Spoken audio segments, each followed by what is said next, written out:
See, let's say that if let me take a bit, you know about ST, but let me just quickly mention that we are more than $10 billion company. Right? Last year we did 10.35 billion dollars. Right? So we are a broad range company, and in that sense that we have solutions and applications for multiple needs or segments. For example, we are having solutions for automotive, we are having for consumer, which is like set-top boxes, digital TV. In automotive also we have a wide range to cover safety for the vehicles, to do the engine control, which is called the powertrain, and also like body to safety seat belts, airbags, and navigation, right? So all the four streams we are present strongly there. So then, as I mentioned, that set-top boxes we are pretty strong, and also in integrated TV, where actually the set-top box part can be integrated with the television part, right? So it becomes a single chip. So we have a very interesting range there. Then we are also present in computer peripherals, particularly for printer applications. And if I further go, then we have quite strong leadership in power components as well as smart power, and then also in analog, in advanced analog, smart analog, we are quite, I would say, world leaders there. And then we have MEMS range, where we are again world leaders there. Then we are also present in micros, particularly 32-bit as well as 8-bit. And there again, I would say, very ultra low power. And then we are moving strongly in power applications, including solutions for solar, wind energy, and so on and so forth. So in totality, and then we are also in E-square PROMs and memories. So if you see that as ST-wise, we are really quite broad spectrum. And so it's a broad range company, which I believe that is probably one of our strengths.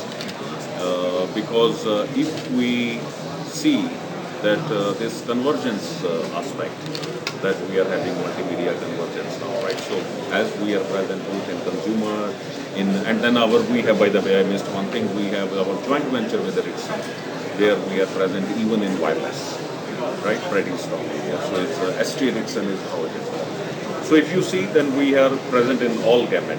As the convergence will happen, as we will see that different fields are converging together, there we believe that we have an edge because we can lead there. We are present in all, so when they converge, we can master. And this is how ST's vision is to be a leader in multimedia convergence as well as in power, analog, and sense. So this is the vision of ST, right? Then your question was more on India, that what about India? So I gave this background that for us, India is, let's say, one market where all these applications are applicable. So it's not per se that at the moment we need to develop something very specific to India. It's not needed at the moment. Tomorrow, when the local market probably further grows up, then it may at one point of time may need something very specifically to be developed for Indian market. Let's see some numbers to appreciate this fact. Today, the electronics market, I would say in 2010, was estimated to be something like $45 billion, right? Out of which there is a ballpark of $32 billion, which is getting locally manufactured. Rest is getting imported there. Now 45 billion, so worldwide market is 1600 billion, right? So we are catering to the electronics needs of 1600 billion. So surely in that sense, we have very rich solutions to cover Indian market too. As far as semiconductors is concerned, as per estimations from Indian Semiconductor Association, the TAM, total available market for semiconductors in India, was in the range of $3 to $3.5 billion. So compare it with the $300 billion of worldwide market. So from that point of view, Indian market relatively is still small if we see the global context. Yeah, of course. But if India, we all know, needs customized products, some components, everything. So in that sense, are your products also being customized for India, or you're saying that you don't need to develop separately for India? So that means India is also rising to that level of technology? Yeah, so let me answer this question probably with some examples to be clear.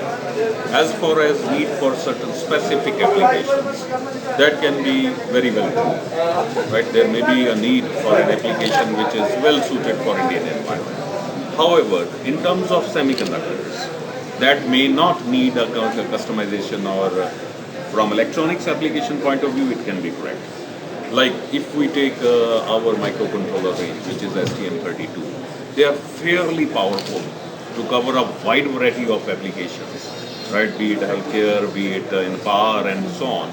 Therefore, from semiconductor point of view, it is probably can cater to the need of specificities which lie in electronics applications. Having said so, there could be some other fields like consumer or set-top boxes where we may need to customize something because volumes are can be high, right? So there we go into ASIC. ASIC is the application specific IC. So this becomes a complex SoC. These microcontrollers and all, they are pretty general purpose. They can be used in variety of applications. But when there is a need of certain customization for ASIC level, that I would say that is not happening at the moment in a very big way, but probably in future it can happen. But as far as the need of the local market is concerned, I would say that the solutions we have in semiconductors are good enough to cater to the local need. Right? So Where are mostly the growth is coming from? Which from Indian point of view. I will be talking specifically. Okay. So let me divide this part in probably two aspects. One is that currently what is the situation, and the second is that in future maybe how it can change, right? So currently, as far as we are concerned, as you probably know already, that now I speak of India, then I will speak of ST. So in India, we have quite strong presence of wireless mobile handsets. You know, with more than 800 million subscribers, this is the second largest market for the world. So it is consuming 100 to 150 million mobile phones every year. So this is a huge market, right? Now a lot is imported, right? For this, sometimes kits are getting imported, but we know that many companies have set up base in India to do the mobile handset. That's where this is one big market, right? Which is already established, which is going to grow. Related with that is the telecom infrastructure, because with the 2G, 3G is coming, so there is going to be need of a lot of telecom infrastructure which would push this market. So these are pretty strong markets there. The other one, which is like IT related with all your computers and so on. So that is also growing market here. However, there we may see that tomorrow, like tablets and so many other things are coming. Probably, we may see the penetration of those things much more in the coming years than where it is. But it is going to be growth driver nevertheless. So we have mobile growth driver, right? Mobile and then infrastructure. Then we have these PC and IT. Then I would say that very importantly, also true for ST, is related with the consumer. So when I speak of consumer, I am speaking of TVs, I am speaking of set-top boxes particularly, where we are world leaders. We are also leaders in India. This is another very strong driver, knowing India, our love with Bollywood and all. So from that aspect, this is a very good growing potential. Then finally, let me also speak about automotive. Now, automotive-wise, first let's get some numbers. So I think that estimation of current year's passenger vehicles to be sold in India is something like 2.5 million. Now, 2.5 million looks good, impressive. It has been growing very well, except for last few months when there is a definitive, let's say, to cool off the economy, the interest rates have gone up. But fine, I treat it more as a short term. But 2.5 million is what is the passenger vehicles. Even if India is a hub of small vehicles or mid-sized vehicles, but electronics is penetrating into all this very slowly, silently, but very effectively. Worldwide, they say that if average price of a car is $10,000, something like $300 of semiconductor content is getting added. In India, because of small cars, it is not true yet. But then the need of a small car is equally there. We wish to control the engine for efficiency and fuel. You wish to control the car, bringing more safety, which probably from Indian context become even more heightened requirement, right? Like your airbags and all. Now there are very sophisticated systems, even radars and so on, which I believe that as the cost of the technology will come down once it is mass produced, this becomes another very important application. Then not to forget that for two-wheelers, India is the world leader with more than 10 million two-wheelers being produced in the country. It is a major market. And then there is a strong need, I would say, even for two-wheelers for electronics. Dashboard is there to begin, flasher is there, but also engine control can come there. Also, safety features can be added in two-wheelers. The requirement is the same. So these are also going to be more and more strong growth drivers for electronics and then semiconductors, which is related in the coming times. Now let me speak of something which is very nascent, right? But which we are also quite excited about. Take the case of healthcare.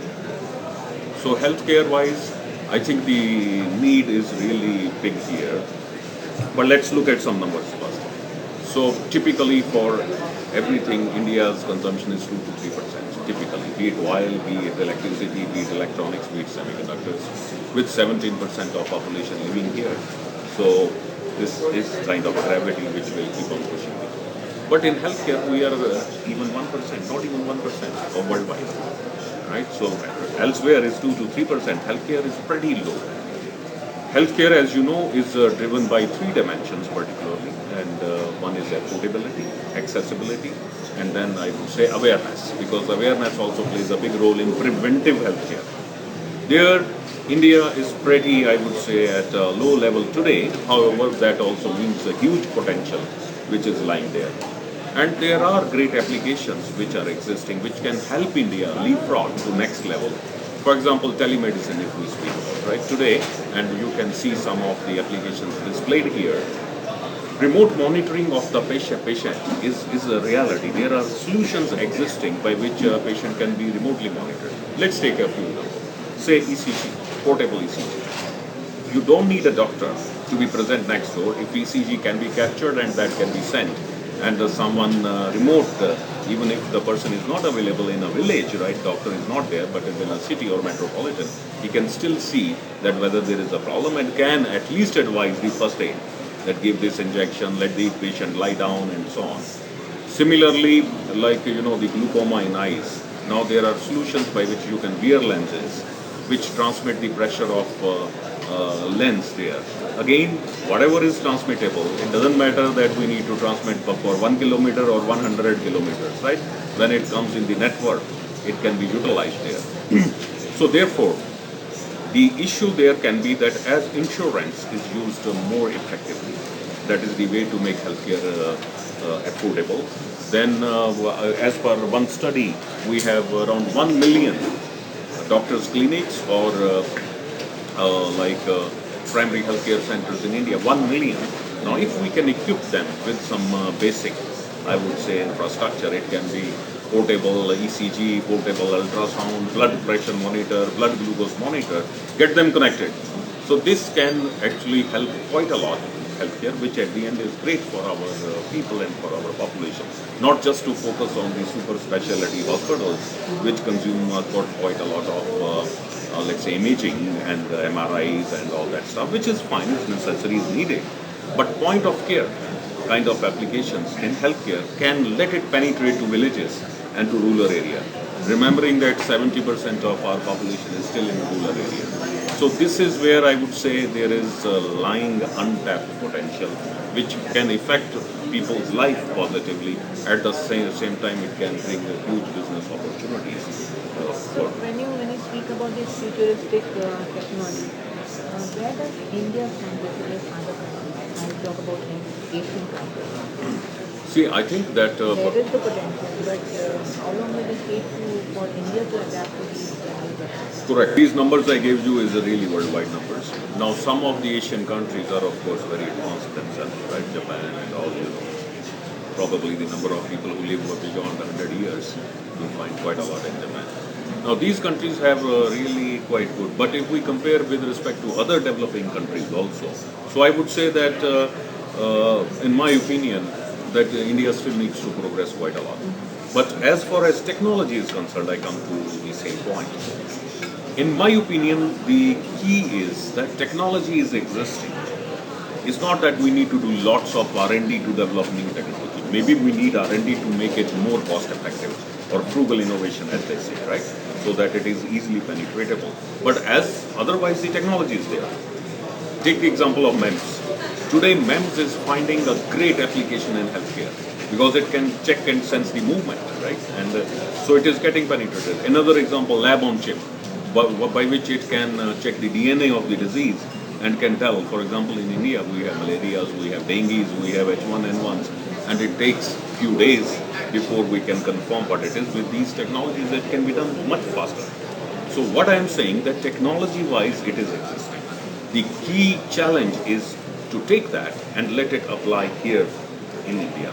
So there is a role for industry to play there, for us to tell that these technologies are there by participating in these exhibitions, speaking with you people. Media has a role to say that these technologies are available.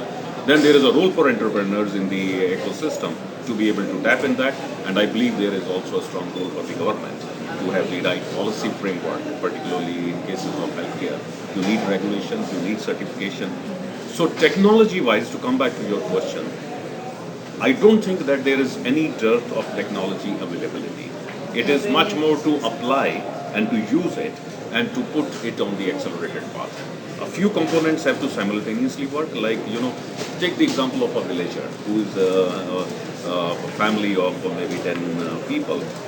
They will not have money to take care of healthcare for all the members, but insurance can play a role. And there are good, let's say, policies which Indian government has brought in that fine, we will insure you with 1500 rupees, for example, and then you are covered for few medical procedures. Then suddenly the affordability comes in. So there is insurance and there is a subsidized insurance, and then the persons are able to get access to healthcare. With the technology, with telemedicine, actually we can let it bring it to the doorsteps of the people. See, one big issue with any kind of healthcare is that people have to go to cities or to hospitals, and which is expensive. One is in traveling, another one is being in the hospital. The worldwide key phenomena is that first, can it be prevented? So I think preventive class is going to take quite a role, right? Where all these things like blood pressure monitors, blood glucose monitors, they help quite a lot in prevention, by the way, right? Sometimes we get these gadgets only when we are sick, but probably it's too late. Maybe I always recommend take a blood glucose monitor when you are healthy, so that you start understanding which lifestyle is giving more blood pressure, so that we can altogether avoid it. Similarly, like ECG monitors, they are becoming pretty handy, also pretty affordable. So today you can get blood pressure monitor even lower than 1,000 rupees, right? If you see. So, and it is going to drop further. So it is going to be affordable. So to come back, I think technology-wise there is no issue. The real key challenge is to put these different parts of the ecosystem together and to excite all to start tapping into this bottom of the pyramid, as they say, where there is. So with this manufacturing policy about to roll on, do you see manufacturing picking up and semiconductors? So let me give you first. See, in India, IT wave happened quite successfully. We are all very enthusiastic, and I think it kick-started India's path on the economics, right? In a way, it played a quite major role, right, in that. Now, one point with IT was that it needed not much of physical infrastructure. You could have created islands of excellence like a building. Then you just need a connection with the internet to be able to effectively navigate on the IT, right? So IT infrastructure was needed, but that was doable. The same example and principle may not apply to electronics per se, because there is physical movement of goods there, whereas in this case it was not. So it means that we need to have a very congenial environment where even electronics can flourish, right? The need is definitively there. It is finally going to happen, irrespective what we do. But if we wish to accelerate it, we need to kickstart it and create more congenial environment so that it can really flourish. One of the issues in electronics manufacturing is sourcing of the components. Therefore, this manufacturing policies, by which also I saw that there is a proposal to set up clustered way of bringing all the players together and make it happen. Now, this is not something new. I think we already know it is like if we think of Ludhiana, why it is so good in Hosiery, because all the players of Hosiery guys are present there. So if we need to make, let's take medical electronics. Say that we make a cluster.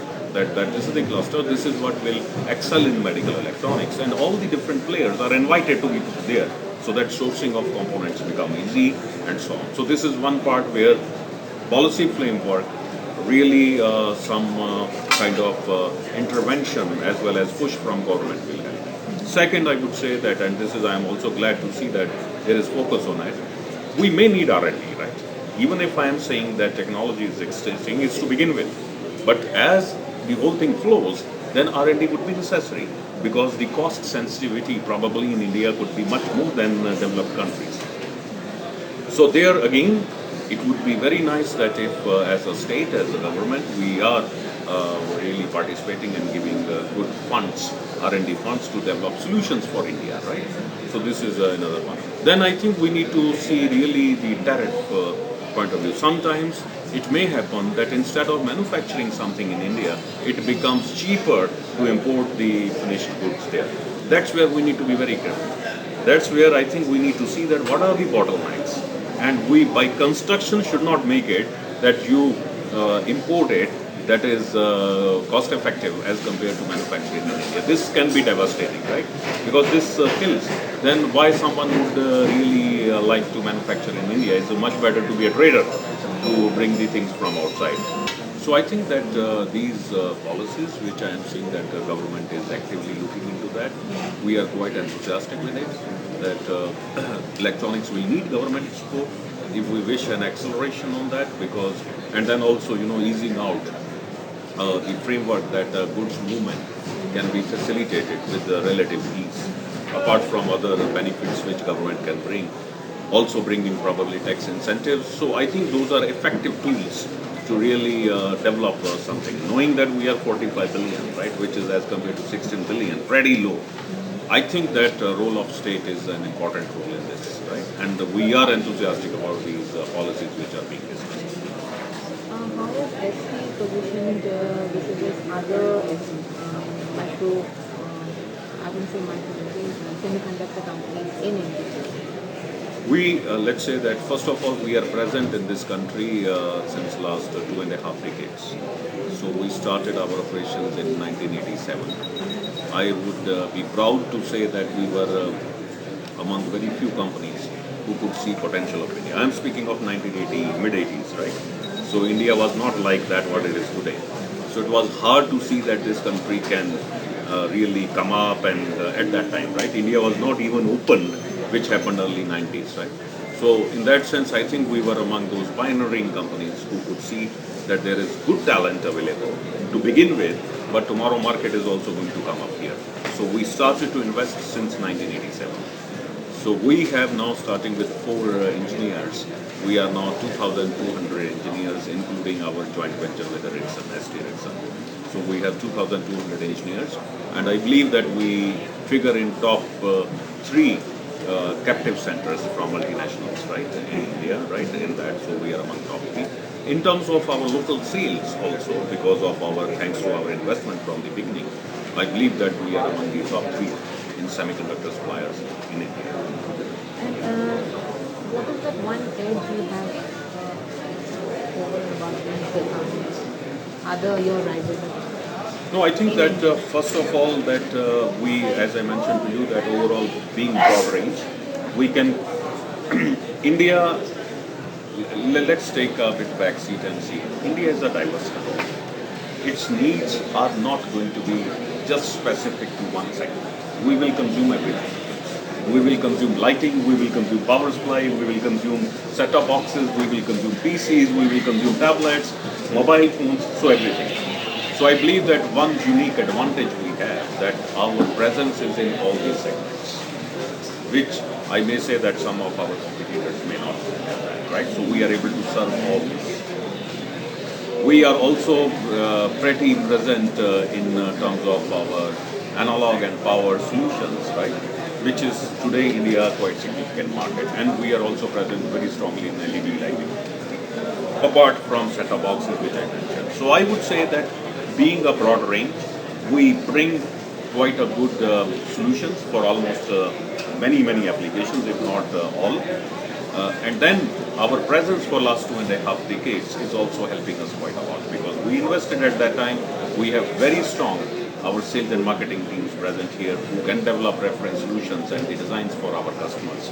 In all due course of time, we have developed also good relations with our customers. So being early, I think, is our advantage. Second, I am saying is that we have very innovative and broad range solutions. Like MEMS, for that matter, we are world leaders. Set-top boxes, we are world leaders. In power applications, we are world leaders. Even in automotive, we are among the world leaders there. Technologically also you're saying you have an edge over that. Yeah, means depending upon company to company, but I would say I would not comment that with this company we are better here.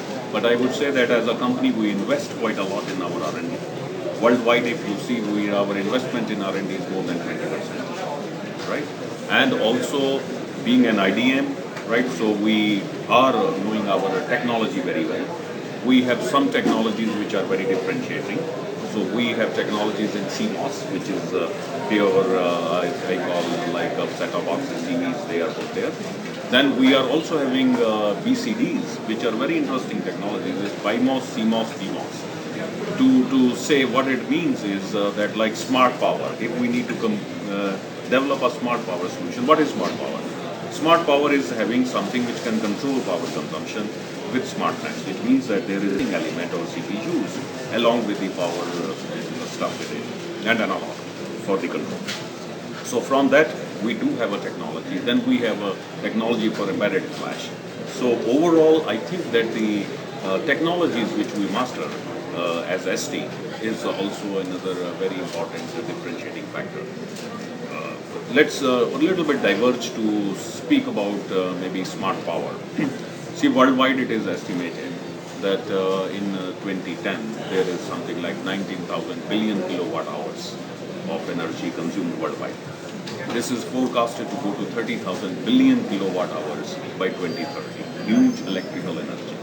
And 50%, more than 50% of this energy is consumed by motors. It can be small motors like in our refrigerator, can be big motors like in trains or in big machines, turbines and so on. To bring intelligence there, to control them effectively, as per some estimates, this power consumption can be cut by half if they are very well controlled and very well managed. And that's where the smart power, by which you can control the switching as well as having intelligence and making decisions, can save quite a lot. There we have really very leading edge solutions as a company. Then for the new technologies which are appearing, particularly green energy, be it solar, and there again we have very leading edge solutions coming there.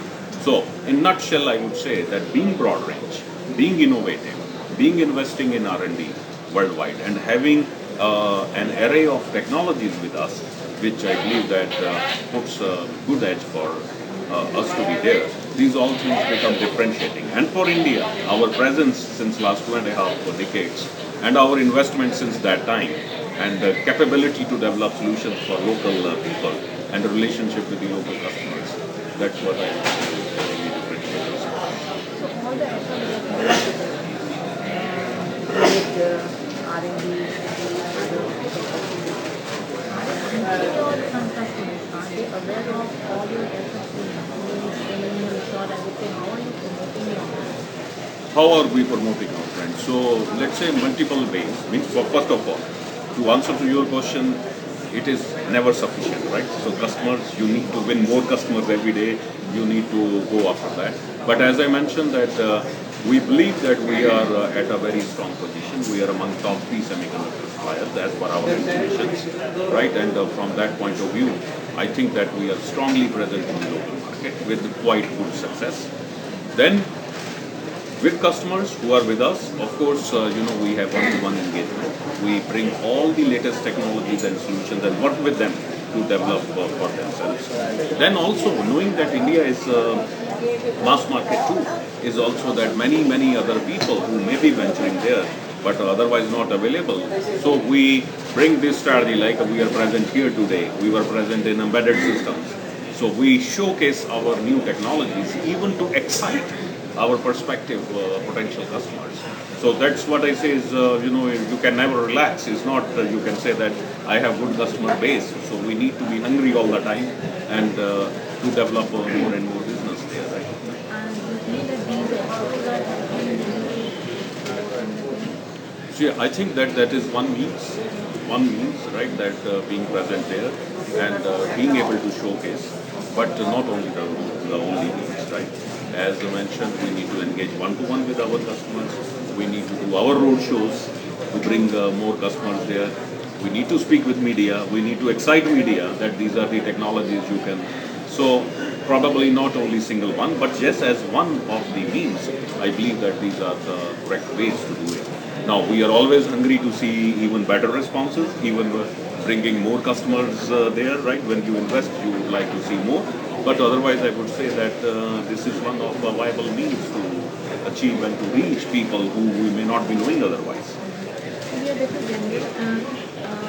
How do you see what is the difference between the Indian exhibitions and the international exhibitions? See, I think this. Because I feel they are much more successful than. See, one thing to be, let's say, fair is that the market size itself is today not there. Right, so if we will compare it with China or we will compare it with elsewhere, now US is a different aspect there. So we are in a phase when these things are developing. So sometimes it's chicken and egg story, right? So whether we invest today or we wait for the things to come. But if you wait for the things to come, then maybe we are not making that happen because we need to play an active role there. So today, if we have a feeling, I would say as a general feeling, not as an ST, that there is lower pause or less excitement, I would put it is also to do with the size of the market here. But on the other side, as we know that as per industry reports, the growth is in excess of 20% for many years. So it means that we are going to become bigger and bigger.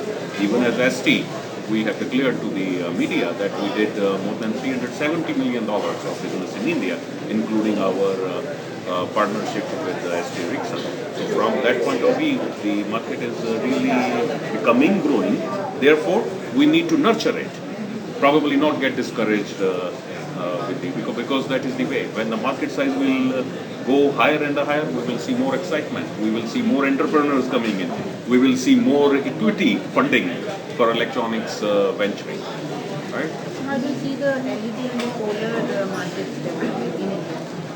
No, I think this is very favorite. I would say personally, I am very excited because again, if we see in terms of numbers, India is consuming something like 600 to 800 billion kilowatt hour, right? This is the estimation as compared to 20,000 billion kilowatt hour I mentioned. I think installed capacity is something like 170,000 megawatts to 200,000 megawatts. And we know that there is deficiency, right? Deficiency, they say that peak demand wise, as per estimation, 15-20% we miss the peak demand, right? And then around 35% of the power gets lost in the transmission losses or filtrage and all that. And then also we know that 30 to 35% of Indian population does not have access to sufficient quote-unquote electricity. So in a way, the country needs lots of electricity. Again, I come back that the technologies which are appeared in the world scenario is great. They can make us to leapfrog. Instead of setting up thermal plants and sending the wires to villages and all, we can jump to smart grids. So smart grids is a great concept. Good thing is that nature has been magnanimous. There is no place, by the way, in India too, but anywhere where there is no energy. Sun is there everywhere, right? And if not sun or along with sun, we have wind. we have biogas. These resources are there, all distributed. So, and if we are able to tap it, and smart grids is a great example, even I would say smart microgrid, where what is it? It means that these distributed resources, with electronics conditioning, we can bring them into the same grid, which was not possible before. Right? So if there is a biogas plant, there is a wind energy, there is a wave energy, there is solar, all these things can be conditioned to supply the same grid. And then from there, the users can use it. And then with the smartness, with intelligence, it can see what is the best route from this source to this consumption, so that energy losses are very low. Right? So we can use these techniques to really leapfrog and to go to next level like smart grids. So I am personally very excited that this renewable energy, and we have great solutions by the way, for solar energy, for conversion of power, we have a solution which is called the maximum power tracking point. Means if there is a solar panel and if there is a shade on one point, we need not to cut it out, we can boost it and can bring it there. Then we have power line modems which can make the whole thing communicate together. So we have successfully demonstrated these concepts and many countries are adopting it. And it gets applied to India great, because it really needs it. And we can jump from, instead of sending copper all the way from point X to B, to use it there. So this is one. Second, you asked about LED lighting. Again, I would say great boon for India. Right now, the thing is still expensive, but as it gets mass produced, it will become cheaper, and it will start going into homes also. Today, probably is going much more in street lighting and in commercial buildings, but it is going to come in homes as well. And here, I would say 1 watt saved is 1 watt generated. Great, so, and you can see by the way some solutions which we have developed for this.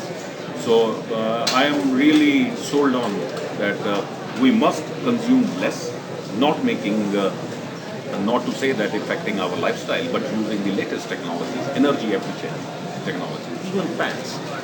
If we can develop solutions which can make fans more effective.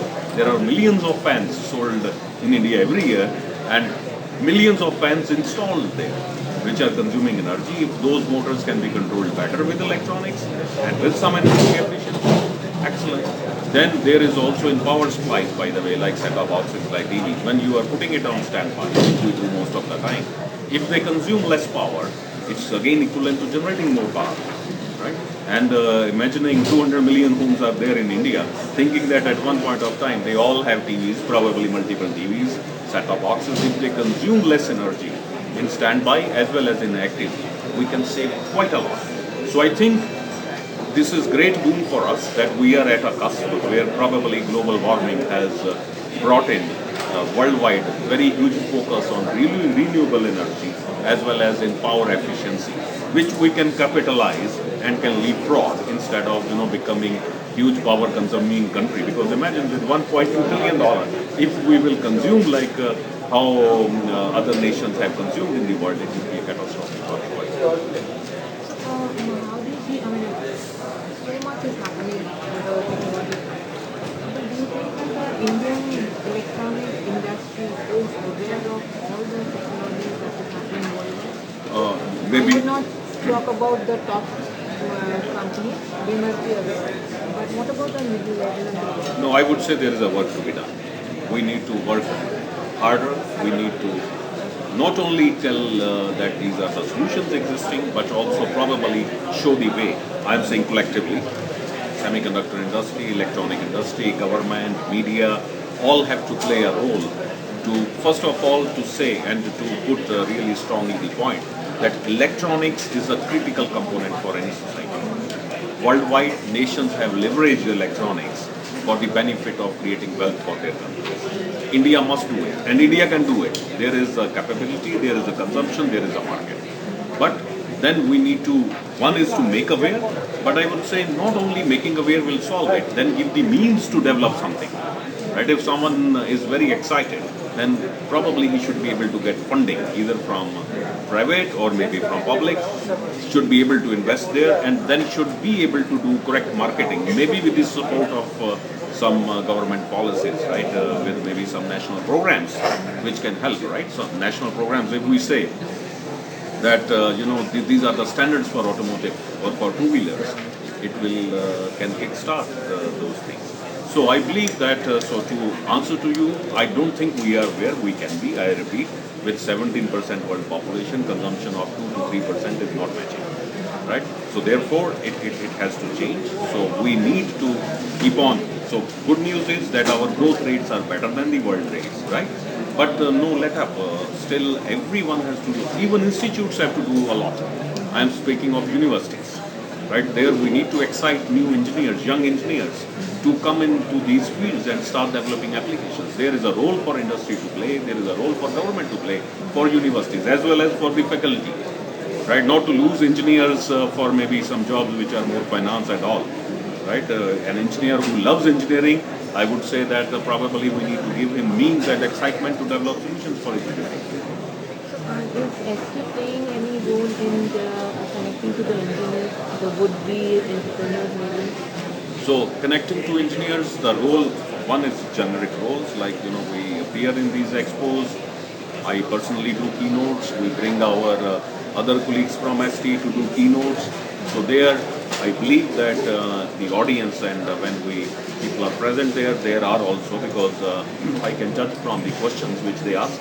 I believe many of them are young entrepreneurs who come to see the opportunities there, right? So therefore, we try to tell them what are the roadmaps, what is happening, generic, otherwise, to really excite it. So that is one. Secondly, we also work with universities to excite students, because they are very young, very enthusiastic, very motivated to do something different.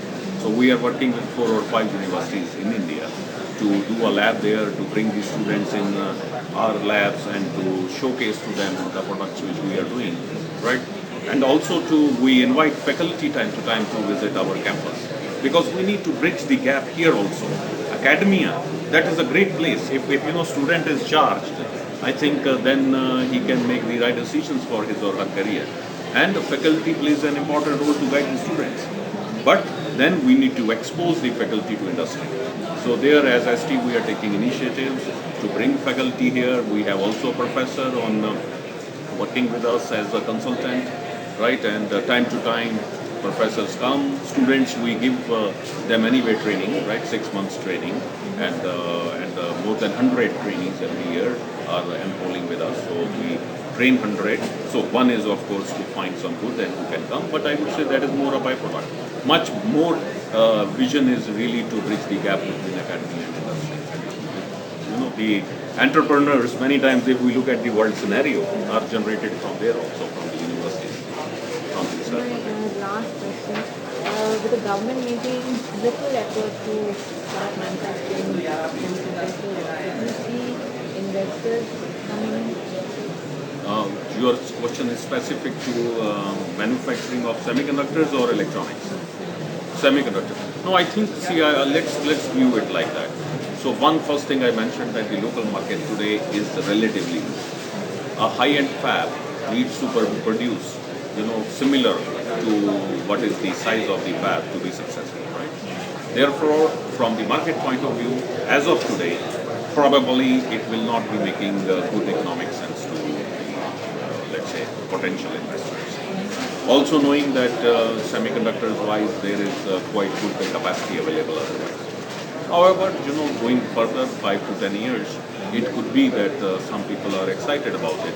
As ST, this is not our, I would say, kind of strategy to invest in the manufacturing fabs, right? So we are pursuing our fab-like strategy.